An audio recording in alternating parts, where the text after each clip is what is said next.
Marshall. Welcome to the fear you can hear. Welcome to the world of your own terrifying imagination.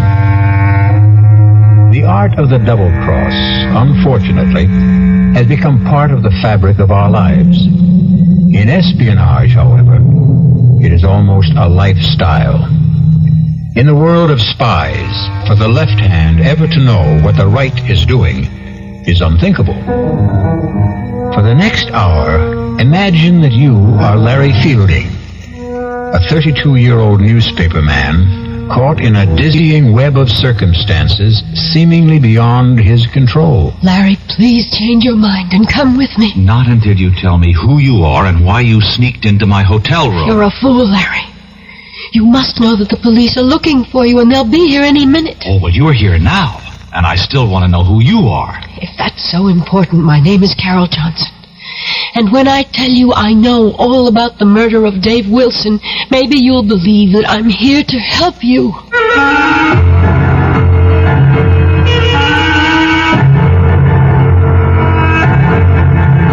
Our mystery drama, The Lady Was a Tiger, written especially for the Mystery Theater by Murray Burnett, stars William Redfield. I'll be back shortly with Act One.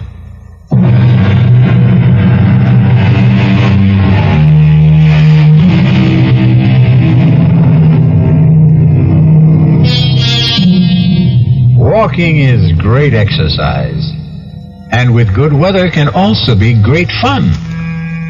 But not when you've just been fired by the editor of the newspaper for which you've worked happily for 5 years. Larry Fielding has been walking aimlessly for 2 hours, trying to figure out why Horace Finley, the editor and his boss, had refused to give him any reason for his dismissal. Tormented by his frustrating thoughts and tired, Larry sits down on a park bench to think. He is so deep in thought, he is unaware of 3 men who suddenly surround him. Larry has only to look at them to know that he is in trouble. He tries to get up, but is pushed back down, and the men start to beat him up. No, take my money and leave me alone, will you? Look, if you want money, I told you can have it. Help!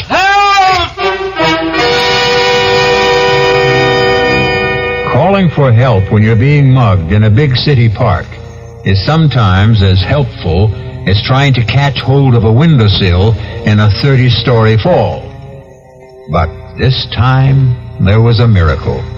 A stranger has seen the attack and rushes to help. Hang in there, man! Here comes... That's a nice go you have there, fella. You need a lesson in kicking. That took care of them. They're gone. Oh, thanks. Let me help you up. Thanks, mister. Thanks a lot. I tell you, I was in real trouble. My pleasure. Did they get your wallet? No. I got a lot of bruises, but they didn't get a thing. Say, you're a pretty good scrapper for a guy my age? Well, yeah. Hey, what are you, a karate expert? Oh, just keep myself in shape. You sure do. Listen, can I do something for you to show you I really meant thanks? You certainly can. How about coffee? Oh, sure, but that's nothing. What I meant was... I know what you meant. My name's Dave Wilson. Oh, good. I'm Larry Fielding. Oh, come on, Larry. Let's have a cup of coffee.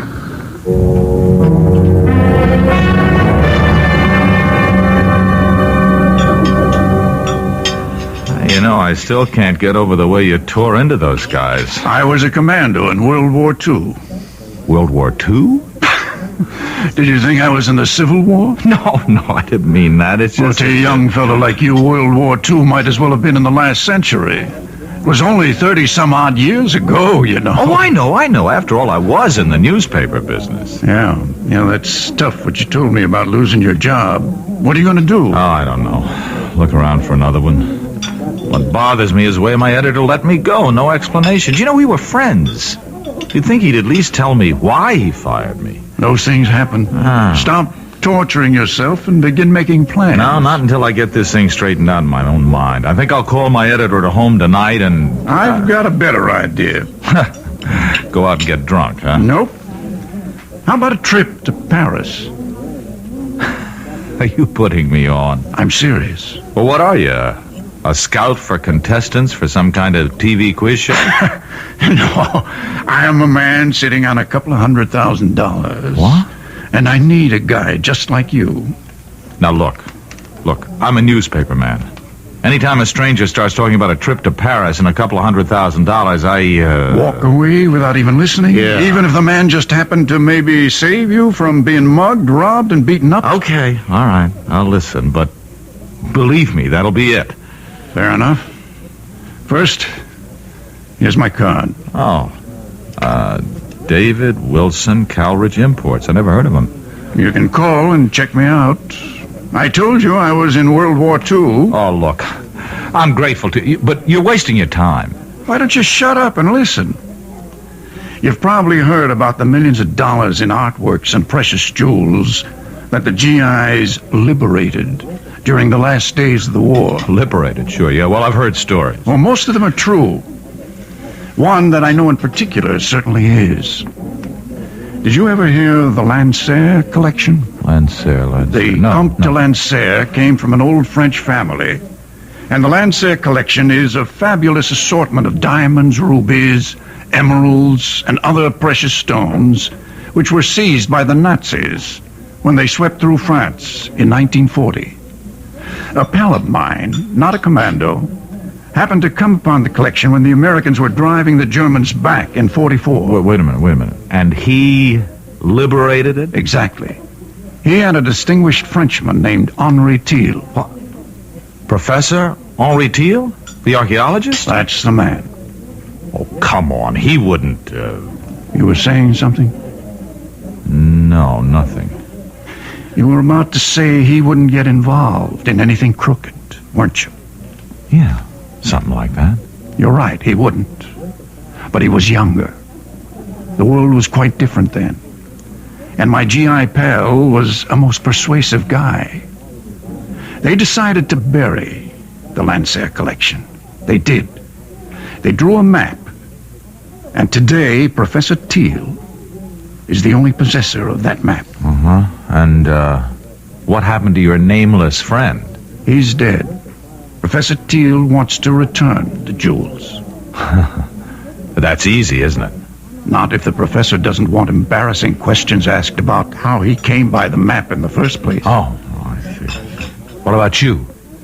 Calridge Imports is a highly respected and reputable importing firm. I want to keep it that way. Oh, so do I, even though I've just been fired. You haven't heard what I'm asking you to do. Well, what? Come with me to Paris. You're writing a story on Professor Thiel. He's good material. You'll grant me that. Yes, yeah. You'll interview him, naturally. During the course of that interview, he'll give you a slip of paper, which is a map showing the location of the jewels. You'll later deliver it to me. And that's all you have to do. You, mentioned something about sitting on hundreds of thousands of dollars? That's right. The Lancer collection is worth that and more. I'm sitting on it. I intend to return the jewels and collect a reward. If you want to share in that, you deserve it. This is Wilson. The report is positive. Fielding has agreed to go to Paris with me. He bought the story about picking up a map showing the location of the Lancer collection. Operation successful.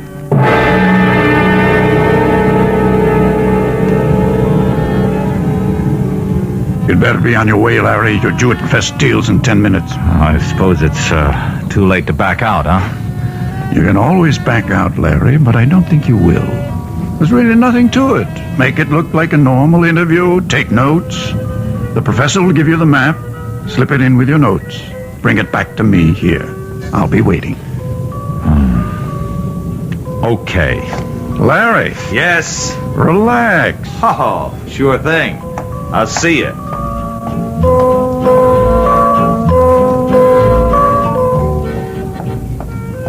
Would Monsieur mind if I join him? I wouldn't mind at all, but I don't think I'm what you're looking for. Oh, but Monsieur is exactly what I seek. Exactly. And just what is it you're seeking? To warn you that you are in grave danger. Why don't you come off it with that phony accent? If you've got something to say to me, say it. Would Monsieur buy me a Pernod? Sure. Garçon, Pernod, please. Monsieur, it is very difficult for me. I do play a role, as you have guessed. And I am not here by chance. You must leave, and quickly. Your Pernod, monsieur. Not for me, it's for the lady. And for you, I have a knife. Go, mademoiselle, go. But he's going to die. Do as I say. There'll be no problem. Simply put his head down gently on the table. So. And people will see another drunken tourist.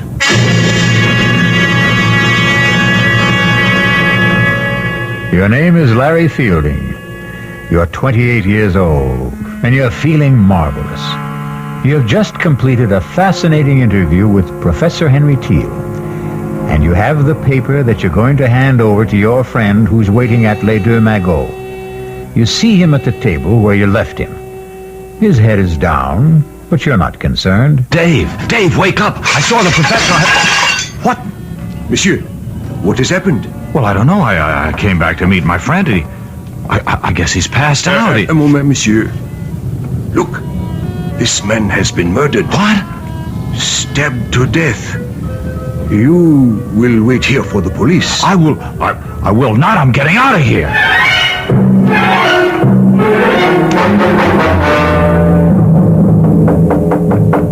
Who is there? It is I. Open up. What's the matter? What happened? The other American. The young one. He got away. You let him go? He panicked. Ran. Now what? He'll probably go back to his room at the Dauphine. You will check. But aren't the police looking for him? I hope so. I gave them a complete description. And what do I say to them if they find me in his room? Calm, a beautiful young lady like yourself. Get to him and find out where the paper is.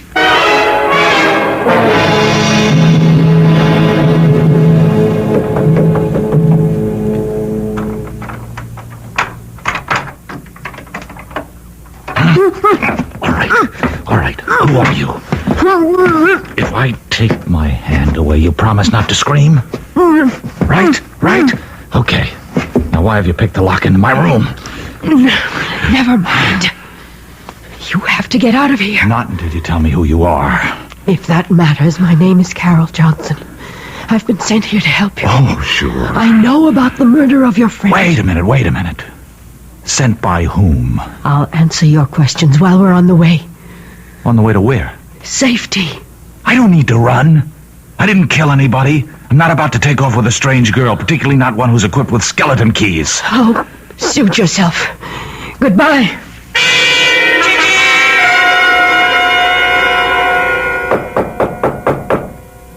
Come in. Monsieur de Ransfielding. Yes? Inspector Victor Roux. Sûreté. Oh. You will please come with me. What for? Suspicion of murder of another American? Monsieur David Wilson.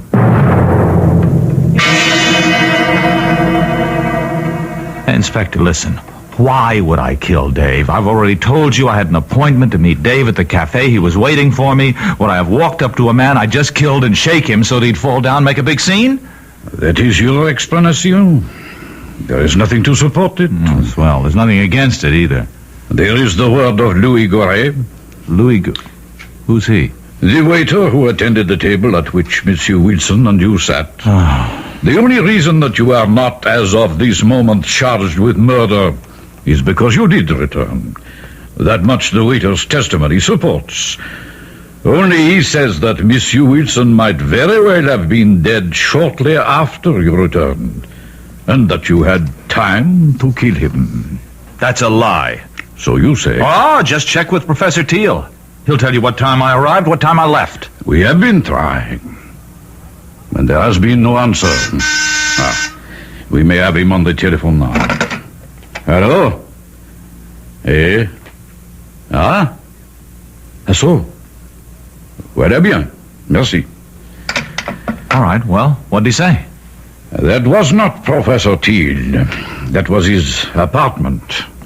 And his servant. His servant? There was nobody there when I saw him. Don't you mean if you saw him, monsieur? Oh. According to the servant, Professor Thiel left for an extended holiday early this morning. And it is not known when he is expected back.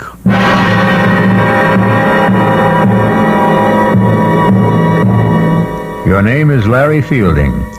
You're 32 years old, and you find yourself in prison in Paris, accused of murder.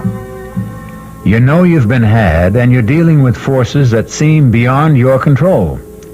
You have a million questions, and the only man who could answer them is the man you're accused of killing. We'll be back shortly with Act 2.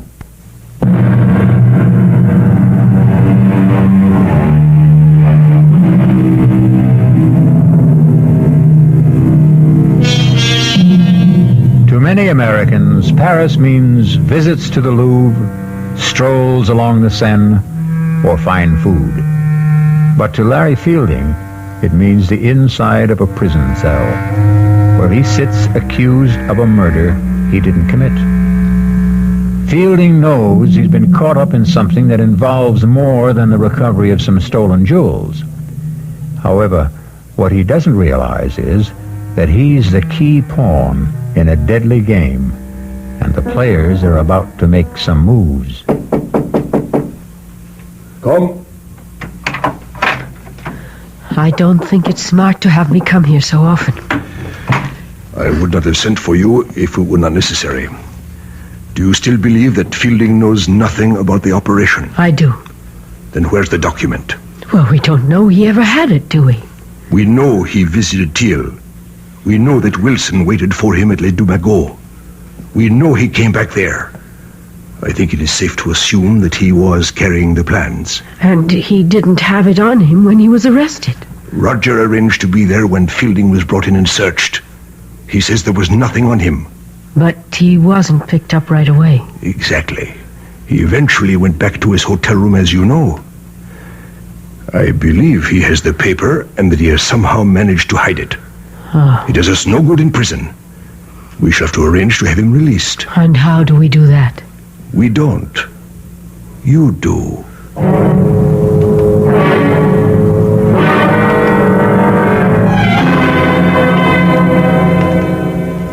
Sit down, mademoiselle.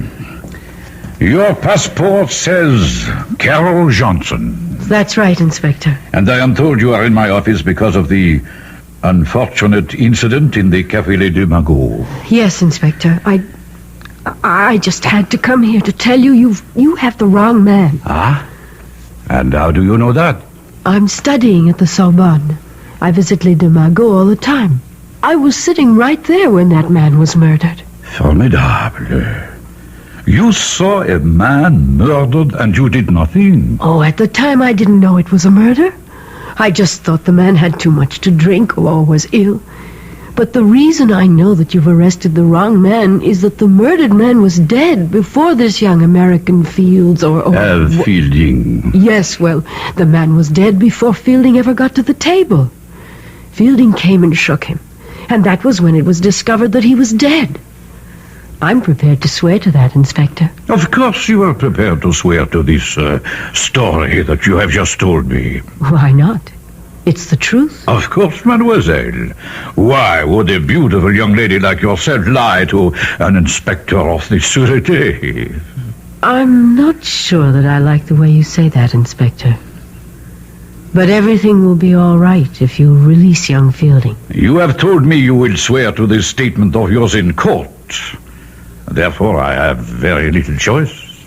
Ah, good. But, mademoiselle, I have been a police officer for 20 years, long enough to know that witnesses who appear late with an alibi for an accused murderer often have reasons. Oh, that's ridiculous. And I also wish to warn you, mademoiselle, that the Sûreté considers this a very much open case.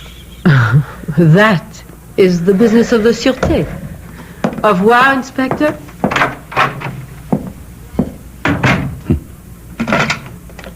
Gerard, you will follow the young lady who just left my office, and do not lose her.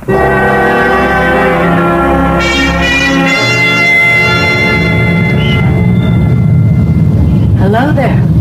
Oh, it's you. Want to give me a lift? Well, I suppose I owe you something for getting me out of jail. Taxi! Taxi! There, we got one. Hop in. Oh, thanks. Driver, Hotel Dauphine. Well, you look pretty good for a jailbird. You look pretty good yourself for... Come to think of it, what are you? An American girl in Paris trying to make a living. What are you? An American in Paris in need of a bath, a drink, and some food. You know, you're not bad looking. Oh, thanks. While we seem to be exchanging compliments, can I say you're about the best-looking girl I've seen since I've been here? Thank you. Now that we like each other so much, don't you think it's time we started telling each other the truth? Yes, I'll buy that.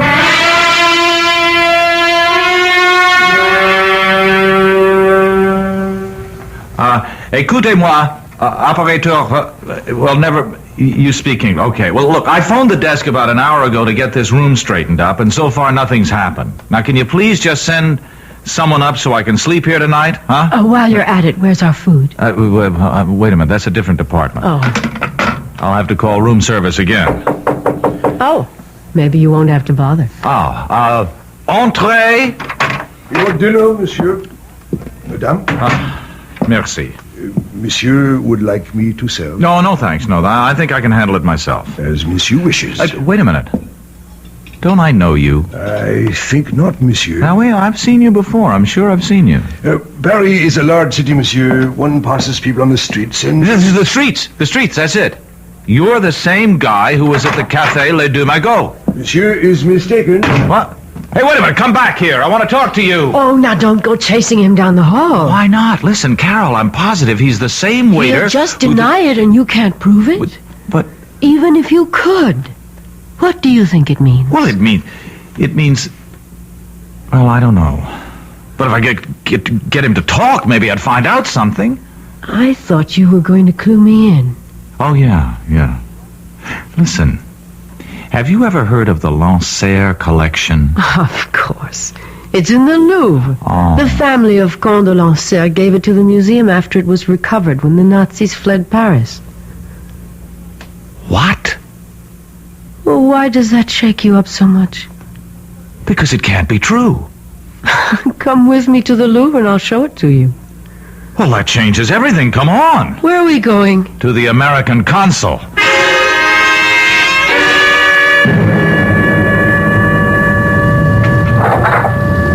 Well? Unbelievable. What? Simply unbelievable. Do you know what the consul told me?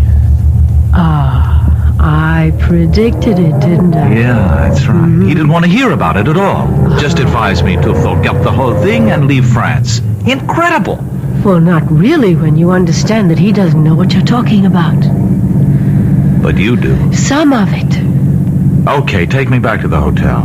Any reason? I'm taking the consul's advice. If nobody's interested, I'll go back to the States. Well, now that they've cleaned up the room so nicely, you're leaving. Well, do you have a better idea? More than one. I think I'll take them one at a time. Number one. Give me the paper Professor Thiel gave you. Well, it looks like we're finally going to level. Where is it? Well, first you tell me something. What is it? I don't know. End of conversation. Larry, listen to me. I work for Colonel Blake, military intelligence. I was assigned to this operation. What operation? All I was told was that Dave Wilson, who also works for us, was coming over here with you, and that you were to get something from Professor Thiel and give it to Dave. Thiel worked with you, too? He did. But now his cover is blown, and I don't know where he is. Who killed Wilson? I don't know. It could have been any one of 3 or 4 foreign powers. And the only reason I'm alive is because somebody wants the paper. That's right. And if I give it to you, then there's really no reason not to kill me. Oh, give it to me. I'll get it to Colonel Blake and we'll get you safely out of the country. No, hold on. I got a better idea. I'll go with you to Colonel Blake and we'll give it to him together. No, that would be too dangerous. To whom? Will you please trust me? Give me a reason. Please, where is the paper? I burned it. You expect me to believe that? Why not? You expect me to believe everything you tell me? You admit you had the paper. And somehow, between the time you ran from Les Deux Magots, you managed to hide it in a place where experts have been unable to find it. I told you I burned it. And you know that's a fairy tale that no one will believe. I don't care whether you believe it or not. Now, you're coming with me? Where? To talk to your Colonel Blake. He won't see you. Oh, I think he will. Goodbye, Carol. It was nice knowing you. I think. You will kindly step back into your room, Monsieur Fielding. Now, wait a minute. Move. Let me introduce myself. I am Major Simonovich. Oh, of the GPU or the NKVD? Does not really matter. What matters is that you and I have something to discuss. I warned you. Yeah, sure you did. Just like a rattlesnake does. I do so dislike dealing with amateurs. This is strictly a business. You mean you want to make a deal with me? Correction. I mean you would find it wise if you wanted to make a deal with us. For the paper? Exactly. Where is it? No, not so fast. Not so fast. You spoke about a deal? You give us the paper, we give you your life. You must really believe I'm an idiot. You people murdered Wilson. That paper is the only thing that's keeping me alive. You have my word. No deal. Do you really believe you have a choice? Carol, call Rodzansky.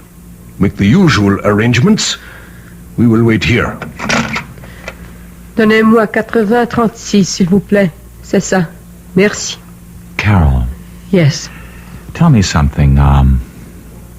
Will I like Rodzansky?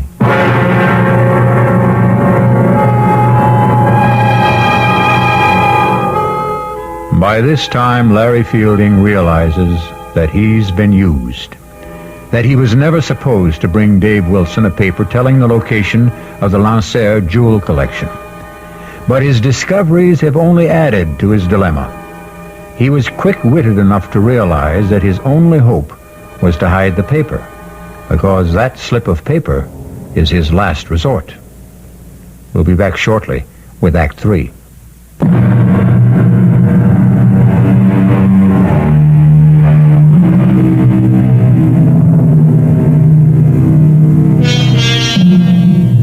Newspaperman Larry Fielding sits waiting in his Paris hotel room, closely guarded by 3 members of the Russian secret police and the beautiful American girl, Carol Johnson.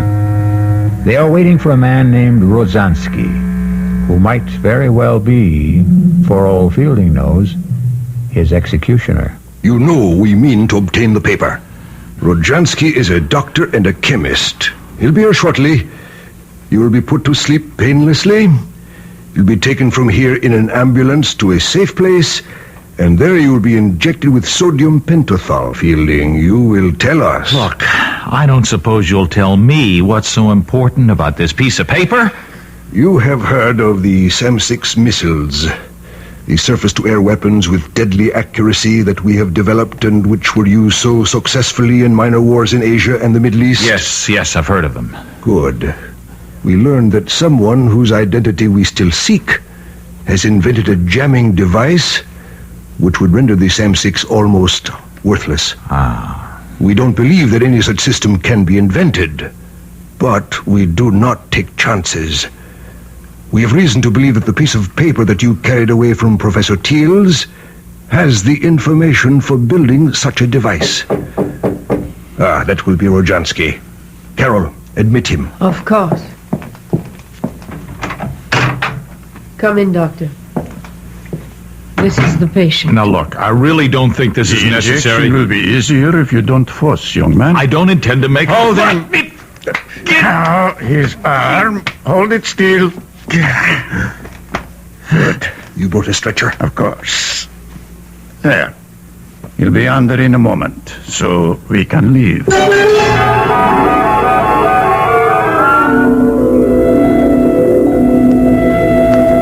What is this? Gendarmes? It has nothing to do with us. We are taking a sick man to the hospital. Put this stretcher into the ambulance. Quickly! I must apologize, but we received a report from the hotel concierge that there was a dead man here. Absurd, Inspector. This is Dr. Jansky. The doctor will explain this to you, Inspector. This man became suddenly quite ill. I gave him a sedative to quiet him, and we're now taking him to the Lefebvre nursing home, as you can see by the ambulance. You say he is alive? Very much so. See for yourself. Ah, mon Dieu. I know this man. Oh, Inspector, he must receive medical attention. Of course. But I suggest that instead of taking him to the nursing home, he go instead to the police hospital. Well, that's ridiculous. He's my patient. I am afraid I must insist. This young man has most recently been released from jail, where we were holding him on a charge of murder. If he has been released, then Released, yes. But he has not been completely cleared, so... Laurent, Vivian, take this man to the police hospital.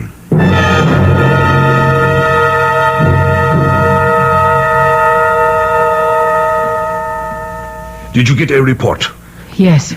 And? He'll be conscious in an hour. And he will talk. And I'm sure of that. He will scream to see Colonel Blake, and then your cover is blown, and the whole operation goes fooey. What do we do? Silence him. But what about the papers? We will be faulted for that, of course, but if we do not have it, neither do the Americans. Who do we have in the police hospital? Only Leclerc. A weakling, but he can admit Rozhansky. Rozhansky's a doctor. He doesn't need Leclerc to admit him. He can visit his patient openly. Thank you, my dear. I visit Fielding and he dies shortly thereafter. That idea does not appeal to me. We have to do something. You are both right. Carol, you will be his first visitor when he regains consciousness. No. Yes, Carol. Rozhansky, give her your hypodermic kit. I don't have to do this, and I won't. You would prefer that in my report I mention your failure with Fielding when you had some hours alone with him? I'll go. That is wise. Rozhansky, give her the syringe. Here. Quickly. The car is waiting. And Carol, if you should decide, or even think about changing sides, it would be most unwise. You know the French police are still most interested in the person who murdered Wilson.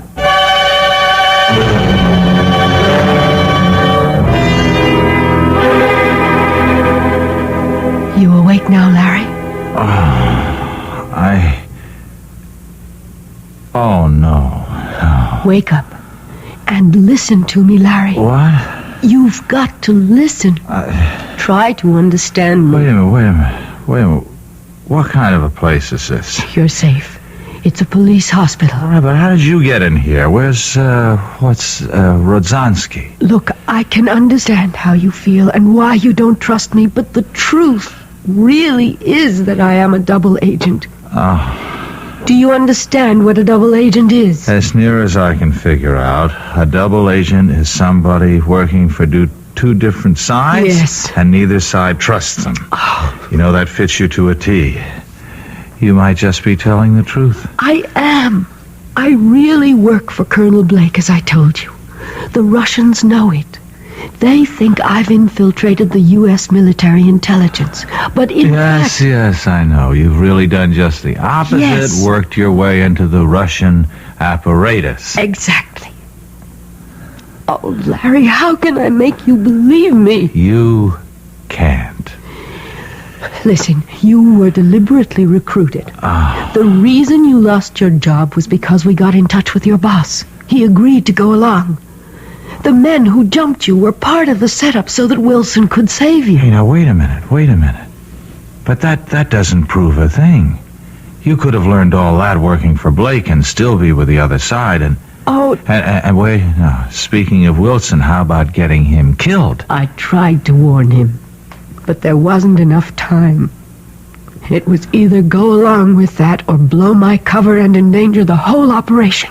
And when I wanted to give the plans to Blake, You objected. Same problem if I went with you to Blake or you went to him after we had talked. My cover was blown. Now, and suppose I had given you the plans. How would that have changed the situation? We would have had a phony copy that I would have delivered to Igor, and everything would have been fine. And there's still time for me to do that. If you will just believe me and tell me where the plans are. I'd like to believe you. I really would. Please, where are they, Larry? Get me to Blake. It's too dangerous. Look, you see this. Yeah, it's a hypodermic. It's death. Igor sent me here with this to kill you. Now, do you believe me? Wait a minute.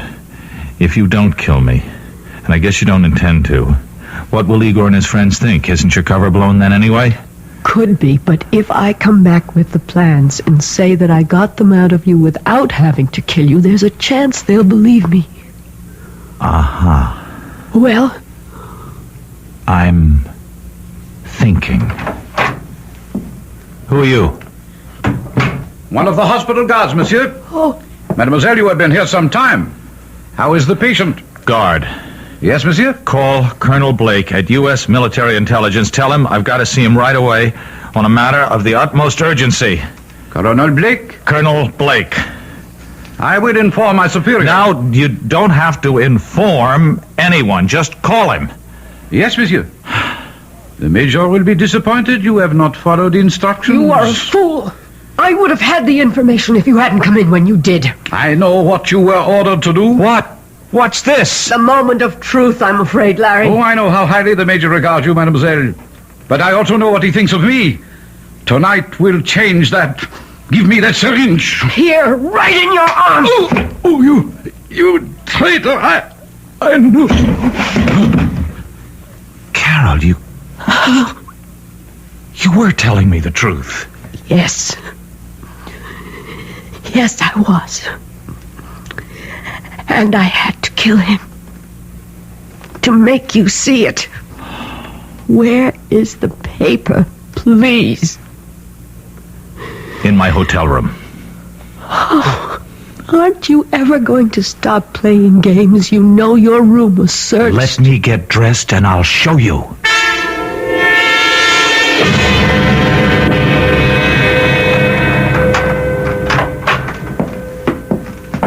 If it's not here, there's going to be the devil to pay. Don't worry, it's here. Now I'm the one who has to be shown. Trained operatives from 2 special branches went over this room with everything except Geiger counters. Okay. Where are we going? The bathroom. That was searched, too. Oh, I don't doubt it. Oh, we went through that cabinet. Did you now? What do you see? Towels, paper tissues, some of your toilet articles. We took your razor apart. And what else? A roll of toilet tissue, unopened. And as the French say, mademoiselle, voila! Oh. And now we unroll this toilet tissue and keep unrolling it, and... Oh, my God. Where did you learn to open a package and reseal it like that? When I was a kid, I was the best clerk in Roscoe's shipping department. Oh, thanks. It was nice knowing you. I really mean that, Larry. Hey, wait a minute. Surely I've earned the right to buy you dinner. I'd like to. Well, you'd better, or I'll start doing some talking. Blackmail? You said it. All right. I'll meet you at Les Deux Magots at 10:30. No way. Let's try the right bank, La Rotonde. That's a date. I'll see you. You better be there. Shirts, ties, yes, I think that's everything. Come. Oh, it's you, Rodjansky. Are you coming with me? I am staying. Then we shall say goodbye. I do not have much time. The plane from Moscow leaves at... I do not think you'll be taking the plane. Are you insane? You know I've been recalled. Not precisely. What do you mean, not precisely? Moscow feels you have bungled badly.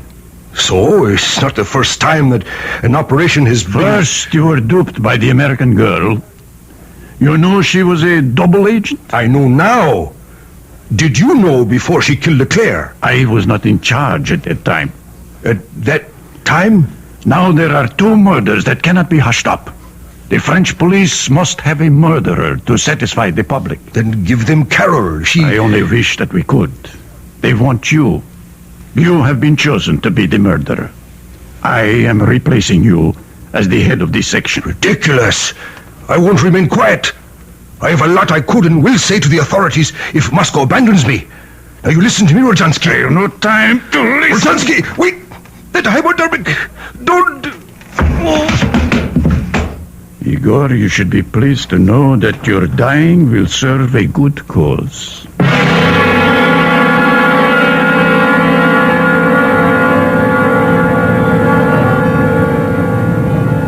I'm sorry I'm late, but there were loose ends that had to be cleared up. Well, I thought maybe you decided against coming. Oh.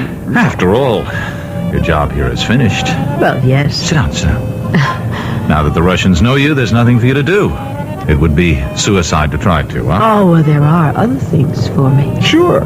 Like getting married to a lovesick newspaper man, settling down, raising a family.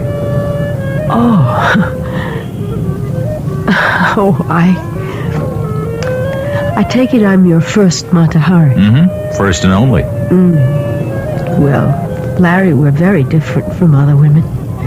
In our business, you pay dues. And they're heavy payments. I don't get it. I'm talking about sitting at another cafe on the left bank. Sitting and knowing that an agent named Wilson was going to be killed. Clumsily trying to warn him, and finally deciding that his death was the way it had to be. Larry, that's a big payment. But you can forget about it now. It wasn't your fault. No, forget about that and forget about Leclerc. Well, you had to... You see, it's even hard for you to say. I had to kill him. Now, Larry, I have to keep on to justify those things. But, Carol, listen... Bye, Larry. Thanks for the champagne. But our dinner, I've ordered dinner. At least have dinner with me. Oh, we both know what I have to do. If I ever change my mind, I promise I'll come running.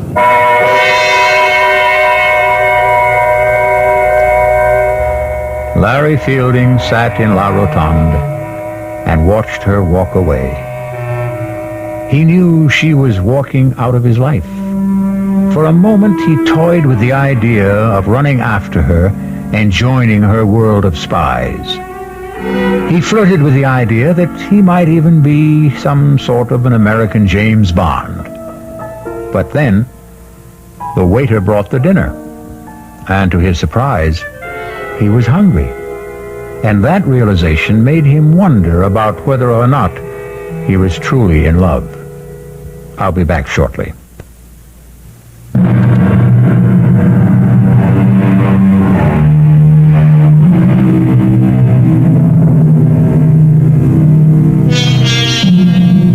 Back in New York, Larry Fielding returned to his old job. An old friend and boss, Horace Finley, who was curious about what had happened in Paris. Finley kept pressing Larry to tell him about his Parisian adventure. Finally, Larry said, "I'll tell you, Horace. In Paris, the food was good." Our cast included William Redfield, Joan Lorring, Roger de Koven, Ian Martin, and Chris Gampel. The entire production was under the direction of Hyman Brown. This is E.G. Marshall inviting you to return to our Mystery Theater for another adventure in the macabre. Until next time, pleasant dreams.